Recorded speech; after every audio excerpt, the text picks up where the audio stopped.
Urheilijan olkapään teippaus. Kysymyksessä on kivulias olkapää etunosto.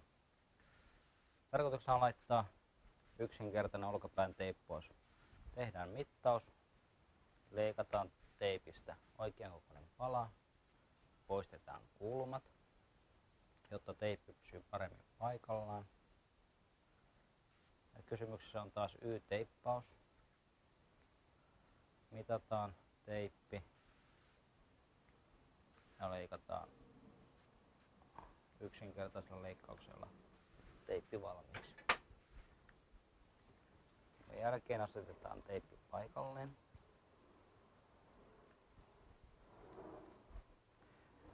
Ja olkapään takapuoli teippaus, nostetaan käsi ylös. Saadaan käsi lihakset pieneen venytykseen. Teipataan lihas koko lihasalueen ympäri. Etupuolen teippaus. Vaihdetaan käden asentoa taakse. Jonka jälkeen vedetään lopputeippi olkavarren lihaksen ympäri. Sitten tehdään vielä nostettava teippaus olkapään päälle. Mitataan teippi. Leikataan oikean kokoiseksi. Poistetaan kulmat. Sen jälkeen tehdään taas nostettava teippaus.